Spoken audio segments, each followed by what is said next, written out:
What's going on, everybody? Welcome into another episode of the Fantasy Football Busters podcast. We are recording this on Thursday, November 10th.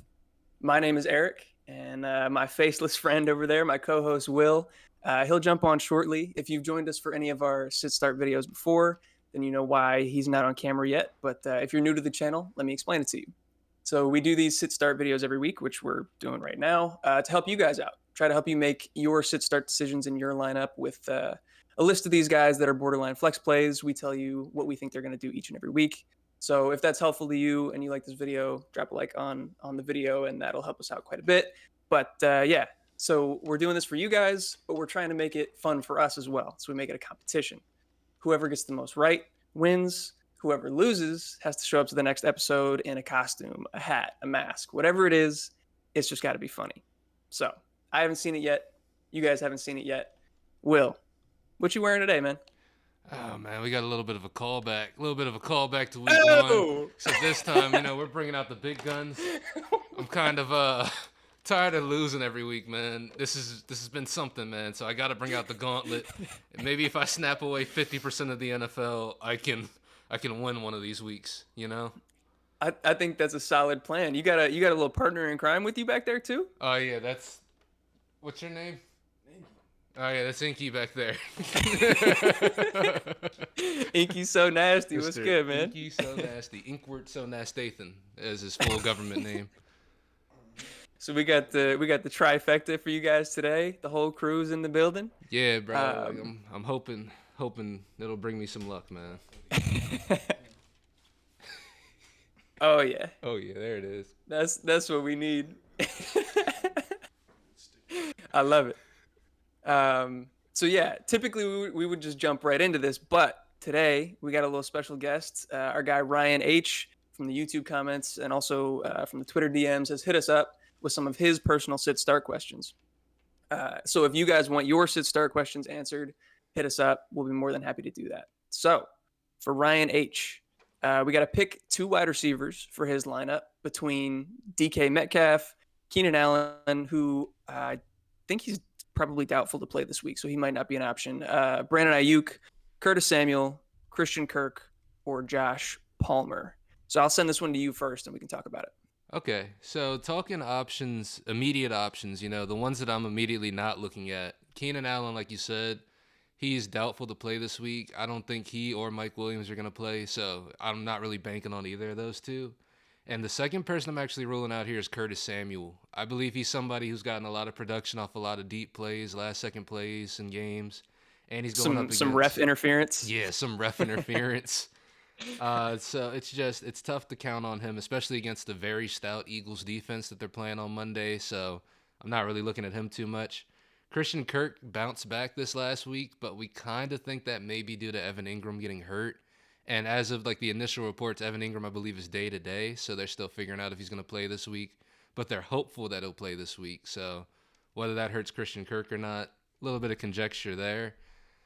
Josh Palmer worked effectively as the wide receiver one last week.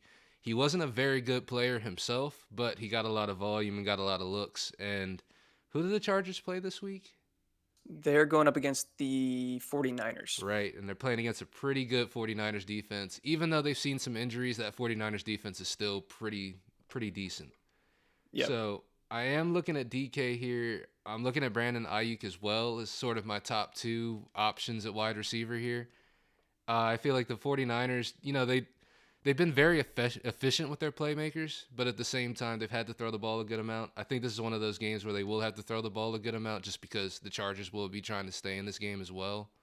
But off initial looks, I'm thinking DK and Brandon Ayuk. But what would you think here? We're definitely in agreement on DK. DK has been really good. He's been targeted fairly heavily, very very involved in the Seattle offense, and he's going to London this week to take on the Tampa Bay Buccaneers. Oi. Oh, they've uh, they've been dealing with a lot of injuries to their secondary, so I think he's an easy pick here. Um, and then Ayuk is definitely in play for me, but we're still questioning whether or not Debo's going to be back. And if he does come back, that kind of muddies things a little bit for me. Mm-hmm. I'm probably going to roll with Christian Kirk as my second pick. They're taking Mm-hmm. on Kansas City. They're going to have to keep up with them. And I think he's going to continue to be heavily targeted. So that's my two, but I definitely get why you would go with Ayuk there. Absolutely. And it'll probably make sense a little bit later when we get later into the team as well. Yeah, true. And then he also wants us to pick two running backs. I think this one is fairly easy, depending on what we hear injury wise. But he's got JT and Deion Jackson, and I'm assuming I speak for you as well. If JT is active, we're putting in JT over Deion Jackson. Yeah, Absolutely. yeah. And then Jamal Williams is also on his list. He's probably the best start of the three, just based on volume and matchup. I like what he's got going. Yeah, I agree with that. So it's like you said, it's conditional. There's not a situation really where you're starting JT and Deion Jackson, Yeah, and it's yeah. So you just have to keep an eye on those injury reports and see who's who. Keep an eye on them in active list before the games start. for sure. And then he also wants a flex of the remaining players. So I think based on what we talked about, it's either going to be Christian Kirk or Brandon Ayuk. Mm-hmm. Whoever you want to put in your wide receiver position versus your flex, do you? So yeah, hopefully that helps out Ryan. Hopefully, fingers crossed, you can get the dub this week. I know that you're fighting for a playoff spot, so good luck there. And like I said, if anybody else out there in the audience that's listening wants their sit start questions answered or trade advice or whatever it may be, hit us up. Links to all of our socials Down below. down below, like you said. So hit us up. We'll help you out. And that would be dope. So thank you for the questions, Ryan H. But let's get into the rest of our regularly scheduled video. Will, since you're in costume, would you like to start us off, or do you want me to start us off? I'll go ahead and kick it off. I do like I Okay. like this first matchup a little bit. I was doing a little bit of research this morning. I dig it. I dig it. Yeah. So we got the quarterback position to start out with. This first matchup is going to be between Justin Herbert on the road at San Francisco or Derek Carr at home against Indianapolis. So, just looking at these two from a team aspect, these two teams have both struggled more than we expected them to. The Raiders, especially, out of these two. But Justin Herbert missing his number one and number two wide receivers, and we've seen in these past couple of weeks how much that's really sort of hurt his production. Also, the team's usage of Justin Herbert has been a little bit weird. I remember you had mentioned that he was playing a lot like Phil. They had him playing back there a lot like Phillip Rivers back in the day, or Yeah. 2 years ago, and it's like, that's Yeah. not what you want to see out of a franchise quarterback. And Derek Carr, obviously on the worst team, but it's just he hasn't been good, but he hasn't been as bad as people, give him credit for as well. Like I believe he hasn't had a turnover since like week 3, so he's been taking care of the ball. He scored at least 2 touchdowns in just about every game since week 3 as well. Justin Herbert, he's been a little bit on and off. Some weeks he'll do really well, some weeks he'll do really, not so well. So I am kind of basing this one off of matchups, and I do think that Indianapolis's, team is one of those teams that anybody can kind of score on. Is sort of whoever offense right now, especially with Jeff Saturday there at quarterback. Who knows what this team's even going to look like? At quarterback, he might take over at quarterback too, but head Honestly, coach. yeah. Hopefully, man. I don't know what's going to go on with that team, just game plan wise, even who they're going to start. Matt Ryan might even be in by the second quarter for all we know. We really have no idea. And with Justin Herbert against San Francisco is a better team. I think he's going to see more struggles. Yeah, so I'm leaning towards Derek Carr in this instance right here. Yeah, I'm with you. This one really isn't that hard for me. The matchup is just so much better. Mm-hmm. I could be shocked. I could be surprised. Indianapolis could come out and play lights out, but I feel like there's a 95% chance it's going to be a total dud. And they're just going to get run over, even by the Raiders, who have been getting run over by a lot of teams. Mm-hmm. So yeah, I'm going to go with Derek Carr. It's hard to root against a quarterback going against a team that's actively tanking, Yeah, exactly. But yeah, so let's get into our second quarterback matchup. We have Jimmy G taking on the Chargers in the matchup that we just talked about, or Daniel Jones going up against the Houston Texans. So this one goes to me.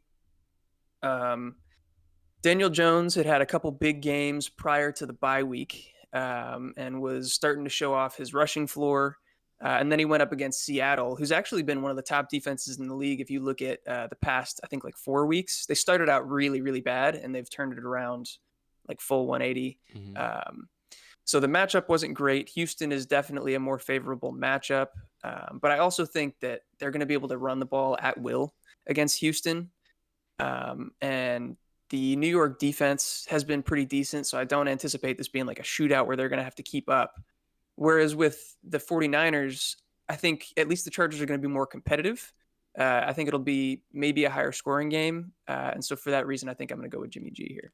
Yeah, I agree with the Jimmy G take. I think that just about every offensive player on this 49ers offense, not to be super optimistic, but I do think that the addition of Christian McCaffrey, Debo possibly coming back, they have Yeah. Ayuk and Kittle who have been performing this season so far.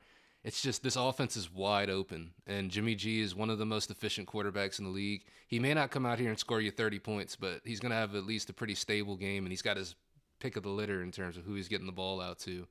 And Daniel Jones, he started out the season pretty hot, but he's tailed off a lot since then, especially right before the bye week. He was on the downswing is for sure.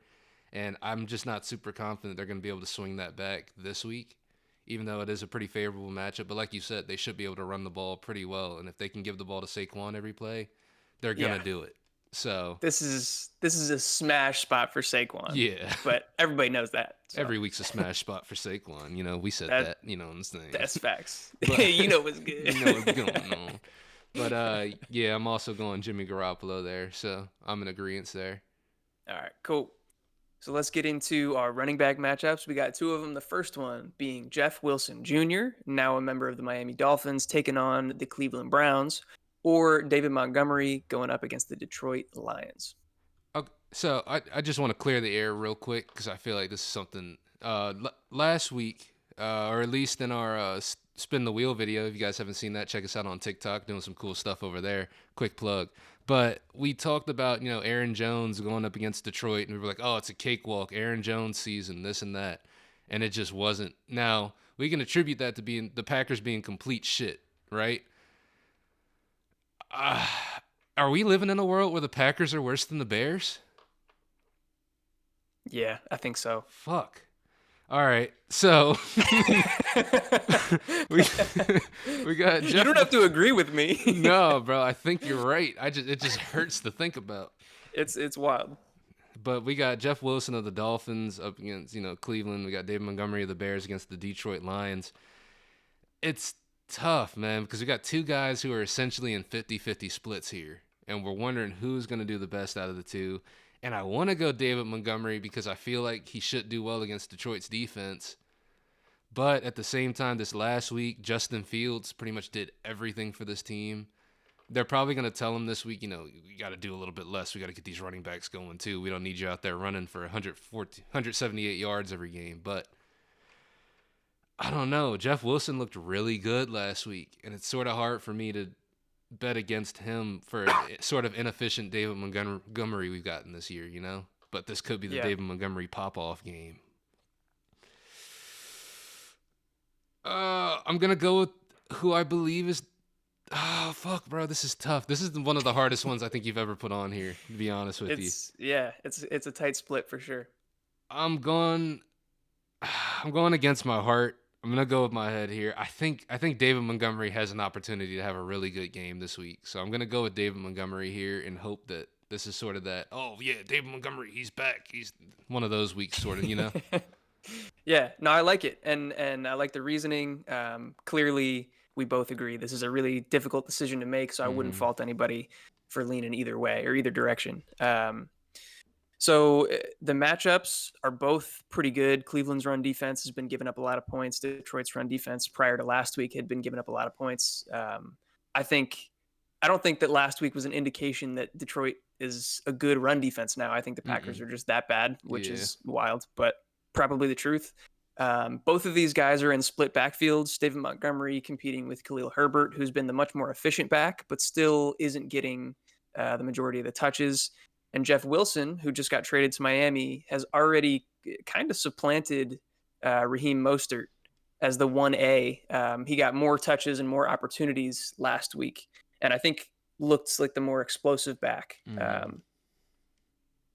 So again, super tough. I agree with you. This is really splitting hairs, but I think I'm going to lean Jeff Wilson here. Ooh. Um, I just feel like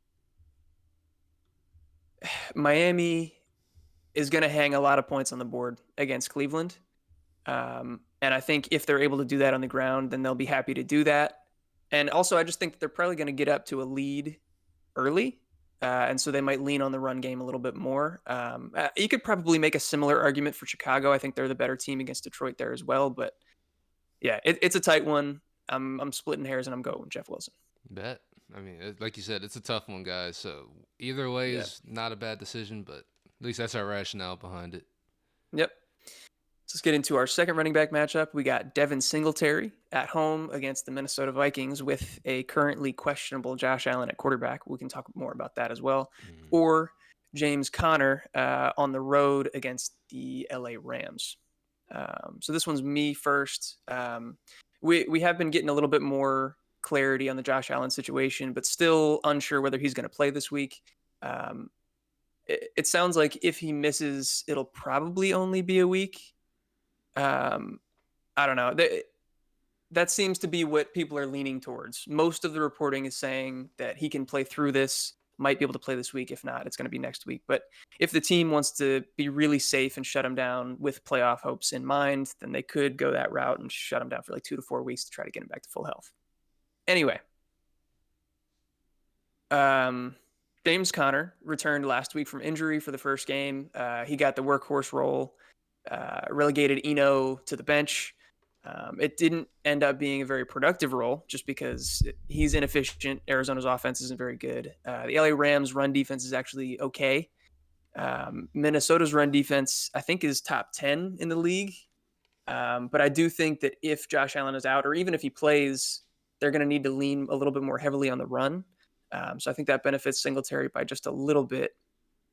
But even with that being said, I think I'm going to lean James Conner. This one's also difficult for me. The Bills brought in Nyheim Hines. I think we might see him get a little bit more involved in the passing game this week, where James Conner has already established himself as the passing down back.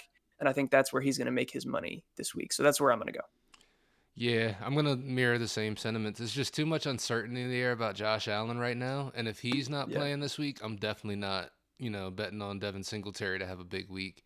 And it's just James Conner in this Arizona offense, as bad as it's been, he is the workhorse. He is the bell cow in it. So it's like any meaningful running back touches will go to him, or at least as Yeah. meaningful as they can get on the Cardinals. But yeah, I'm definitely leaning James Conner in this situation as well. All right. We are in agreement there as well. Let's move on to the wide receiver position. This one's interesting because these are two guys that we're also going to talk about in our buy sell video. But we'll get to that later on if you want to check that out. That should be coming out soon. Devonta Smith, or actually Should already be out. should already be out as of this video. We're just recording this one first. So anyway, Devonta Smith versus the Washington Commanders, or Gabe Davis taking on the Minnesota Vikings. So this is an interesting one because the last time that the Eagles saw the Commanders, Devonta Smith was the one that popped off for a lot, and AJ Yeah. Brown didn't do a whole lot. It was a Devonta Smith game for sure. And then Gabe Davis against Minnesota. I've got those same concerns that, like, if Josh Allen doesn't play, how good is Gabe Davis really? Because Yeah. looking at the metrics, Gabe Davis, even when Josh Allen is there, is not a very good wide receiver. He's got a great quarterback throwing on the ball, and I'm not gonna say he's dog shit. He's good enough to catch the ball and run it, but it's just he's had to be Yeah. super efficient with every touch he's gotten. And is he gonna have that with a backup quarterback? I don't quite think so. But I would say even in a world where Josh Allen does play, I would still probably lean more towards Devonta Smith. I like Devonta Smith's involvement in the offense, even though he might not finish with a lot of catches some games. He has seen the struggles lately, but he's still being heavily targeted, and more so than Gabe Davis, even when Josh Allen is fully healthy. So I am going to lean Devonta Smith there against the Washington defense that has it's seen its struggles. It's gotten a little bit more decent as of late, but I'm not gonna sit here and be optimistic about the Commanders. Really, it's just leaning Devonta Smith. Yeah. Yeah, I think I'm probably going to agree with you here. we mentioned in the last buy sell video, I think, that Gabe Davis hadn't caught more than 3 passes since week one. And Devonta Smith, he had a rough week last week, but he's been targeted 8 times, 11 times, 12 times Mm-hmm. in the past few weeks. He's caught more than 3 passes a week ago. So like, yeah, I just think that his involvement is something that you can rely on more. Obviously, he performed really, really well in this matchup last time around, and I do think that the Minnesota defense is actually better than people give it credit for. So yeah, especially if Josh Allen is out, because really Gabe Davis is just like a deep threat. And so if Case Keenum is the one throwing him the ball, he certainly doesn't have the same rocket arm that Josh Allen does. Yeah. I'm gonna be steering away from Gabe Davis at least this week, and I'm gonna also choose Devonta Smith. Hell yeah. So we're in agreement on that one. Let's get into the second wide receiver matchup. We got Terry McLaurin at Philadelphia or Michael Pittman Jr. at Las Vegas. So McLaurin had a couple good weeks in a row, and then last week it wasn't bad, but it wasn't quite what we hoped because he had taken on 2 really good cornerback matchups and kind of overperformed with big plays, and then he finally got what we thought was going to be a good matchup, and it didn't quite work out the way that we thought.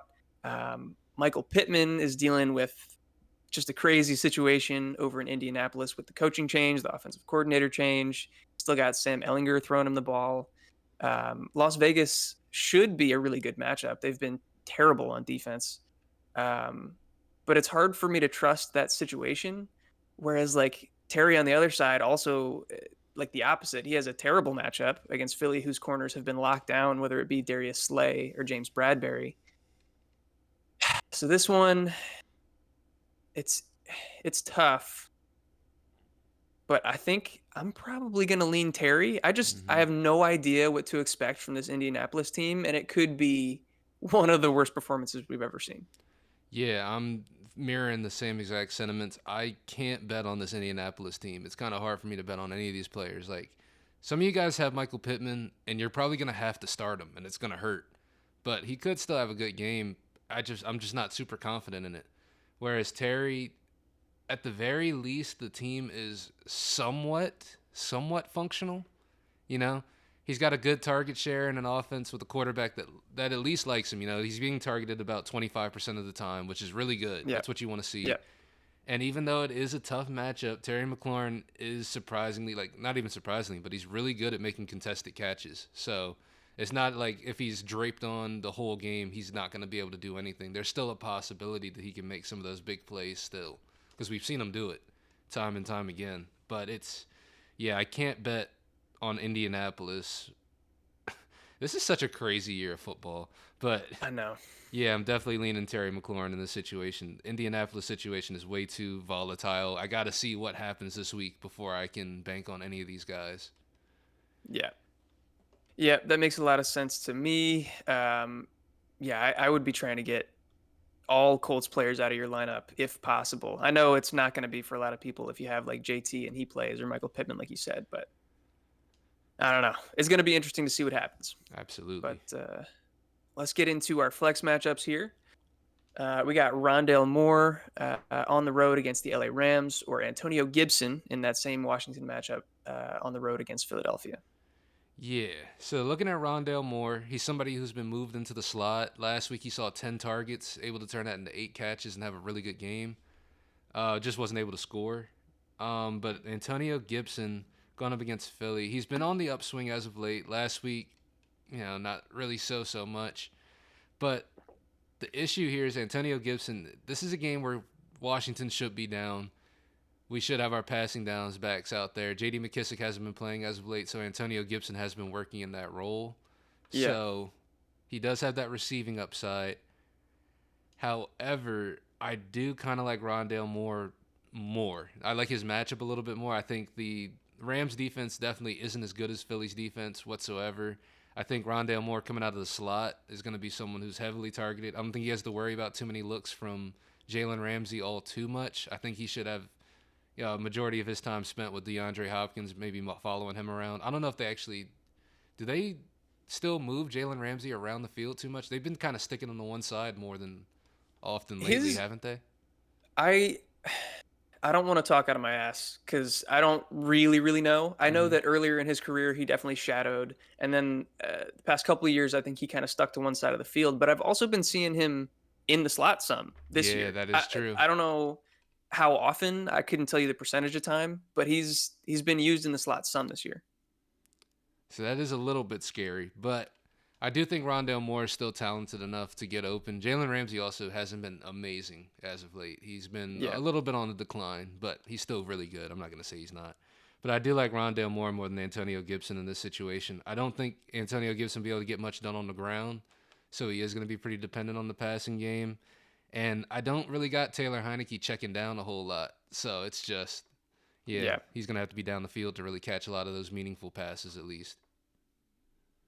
Yeah, I wanted to put AG on here because I thought he was kind of like a sneaky, low key flex play, like you mentioned, Mm-hmm. where McKissick has been out. I don't expect him to play this week, so Gibson is probably going to take on most of that passing work, whether it be third downs or 2 minute drill.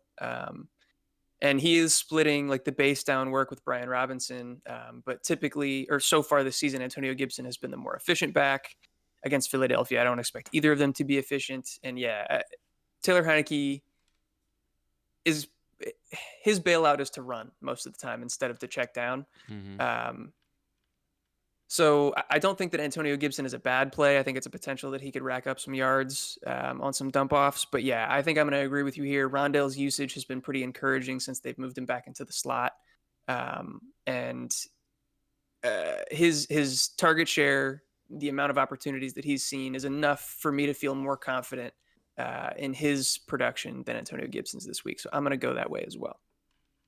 Indeed. And then this one, this one's weird. So we got DeAndre Swift at Chicago, who last week saw what 5 touches, I Yep. think, or Deontay Johnson, who like on the opposite end of the spectrum has been targeted so much, and like we've talked in the past couple of videos about like expected fantasy points versus actual fantasy points. He's up there in like league lead for expected fantasy points because of his usage, but he's just not coming down with catches. Whether you could put part of that on him or Kenny Pickett for not delivering catchable balls, whatever the case may be. But yeah, he's taken on New Orleans, and I I don't know which way to go here because Deontay hasn't put up over 10 fantasy points since what, like week 2 or something like that. Yeah, I Um, believe so. It's been quite a while, but he's still got a 30% target share, which is ridiculous. doesn't make any sense to me how those two things can be true at the same time. Um, DeAndre Swift, on the other hand, he had 10 touches 2 weeks ago, dropped down to 5 this week. Um, Dan Campbell, I think, did say he wants to get him a little bit more involved, but it sounds like he's still not back to full health. They're limiting him a ton. He's been really efficient with the touches that he has gotten. Last week ago, when he got 10 touches, I think he scored like 11 and a half PPR fantasy points. Last week with 5 touches, he was like 6.5. So I think I'm going to cross my fingers and hope that DeAndre Swift gets more involved. And I'm going to go with Swift in this matchup. But like, if regression hits Deontay Johnson and some of the fantasy points that he should be scoring, he actually scores, then he seems like a no brainer. Yeah, it's just like you said, it's tough to be confident in the Steelers, man. It really is. Like Yeah. I'm gonna go ahead and spoiler alert, I'm gonna say DeAndre Swift as well. But there was an Okay. interesting stat that I saw this morning while I was, doing a little bit of research before we started this list. And it was the longest touchdowns by like, NFL teams this and that in this year. And you have the Bills up there, they scored like a 98-yard touchdown. Washington, of course, 75 yards. Longest touchdown that the Steelers have scored so far this year is 8 yards.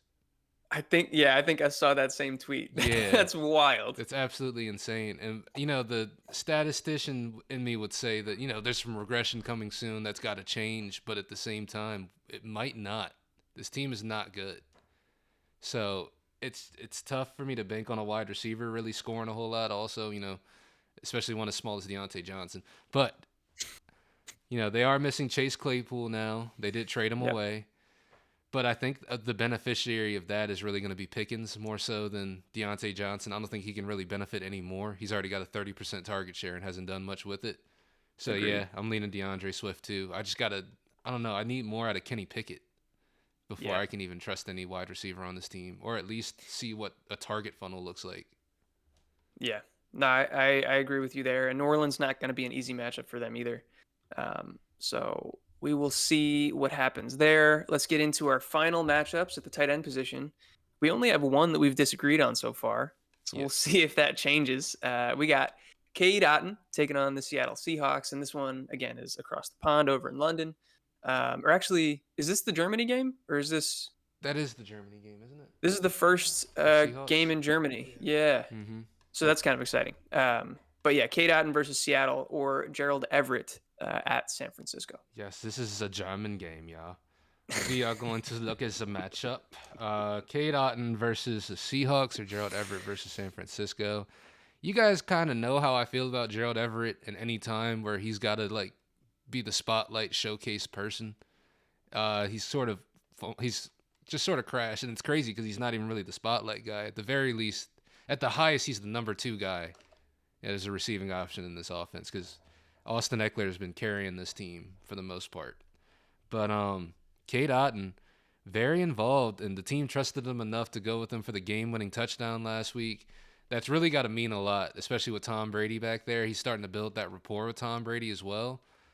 I'm kind of seeing like, I'm not gonna say I'm seeing Gronk type things because Gronk was absolutely insane, but Tom Brady does like his reliable tight ends when he can find them, and Gerald Everett has been nothing but the picture of unreliable his entire career.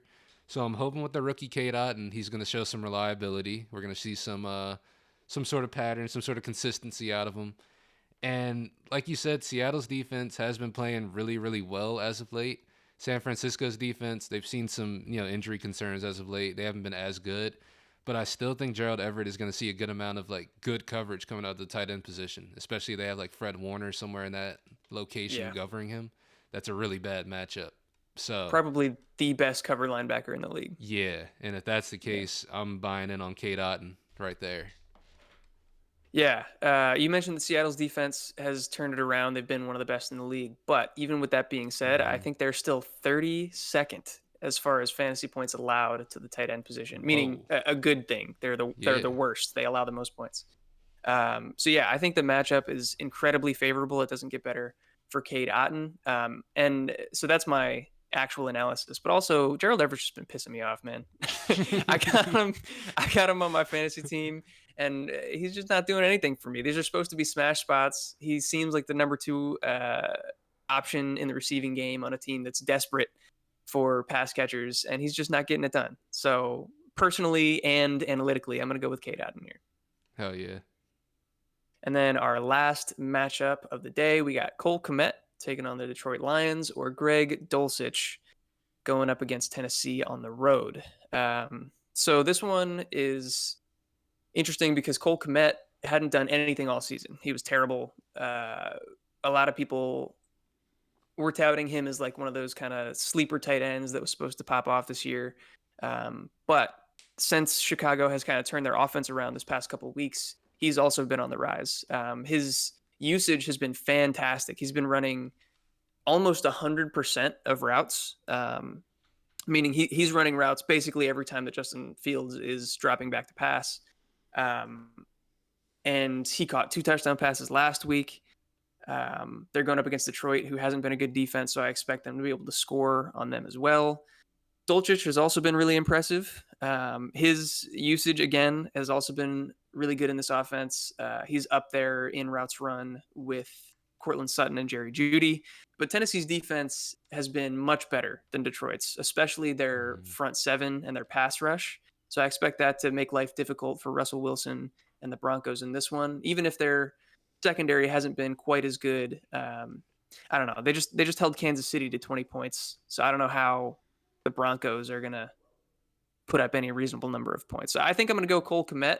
I still do have like a little bit of hesitancy as far as like trusting that passing game, but they're on the rise. So that's where I'm going to go with this one. Yeah, I kind of agree. Cole Kmet, as of these last 2 weeks, he's been definitely on the rise, getting more and more targeted, actually getting more involved in this offense like we felt like he should have been earlier this year. Greg Dulcich, it's just, guys, it was nice, but no, I guess we're back to talking about stuff that involves Russell Wilson again, so we kind of got to figure this one out. Greg, it was nice. It was a nice week, but we're back. Mm-hmm. Greg Dulcich, somebody who's touted as sort of a tight end one going forward. I'm not sure how Tennessee has been doing against the tight end position itself. I haven't really been checking those metrics. I can look it up. Okay. I'm just gonna keep conflating while Eric looks that up. I'm gonna keep talking. So, Cole Kmet against Detroit. Detroit's defense has been struggling the entirety of this year. Tennessee, like we said, just held the Chiefs to 21, and Russell Wilson is no Patrick Mahomes. What you got? Very true. So Tennessee is actually 27th. They're allowing a lot of fantasy points to the tight end position. God damn it. All right. So, I'm going to go with Cole Kmet just because I honestly think that the Bears and Lions game should be a more higher scoring game of football. I think the receivers Yeah. should be more involved. It should probably be a shootout at the end of the day. Tennessee Broncos just sounds like a shit show that's going to end like 9-6, and I'm not Yeah. getting involved in that. So, yeah, I'm going to go with Cole Kmet. Yeah, agreed. I think Tennessee is going to score as many points as Derrick Henry scores, and the Broncos might not score at all. So, Yeah. but yeah, so that'll do it for this week. I'm this is going to be a sweat. We only disagreed on one matchup, Jeff Wilson versus David Montgomery. So it's all going to come down to that. Check back in next week to see what happens. This is going to be a fun one. Yeah, this is going to be a good one. And, like we said before, I'm Spider-Man, not Will. You know what I'm saying? I'm Spider-Man over here. Oh, excuse me. You got to listen to Spider-Man, bro. Y'all got to subscribe, like, comment, do all that shit, bro. Drop your fantasy football comments down in the comments. DM us some fantasy football questions. Check out our TikTok. All those links will be down in the description below. We got a fun little spin the wheel contest that we're actually going to record today, get that out this weekend. So, check us out on other platforms. We have a great time. We just have some fun with this shit, man. So enjoy it, And yeah, I got on the gauntlet, so I'll fuck you up. If you don't, I won't. I don't mean it. But please subscribe. Yeah, what he said. Yeah. What he said. Well, Spidey has us covered with everything you guys got to do. If you got to the end of this video, if you're still with us, we love you as always. Shout out again to Ryan H. Thank you for the questions. If anybody else has any more, hit us up. But yeah, have a good rest of your day. We'll catch you later on in the week. Peace. Peace.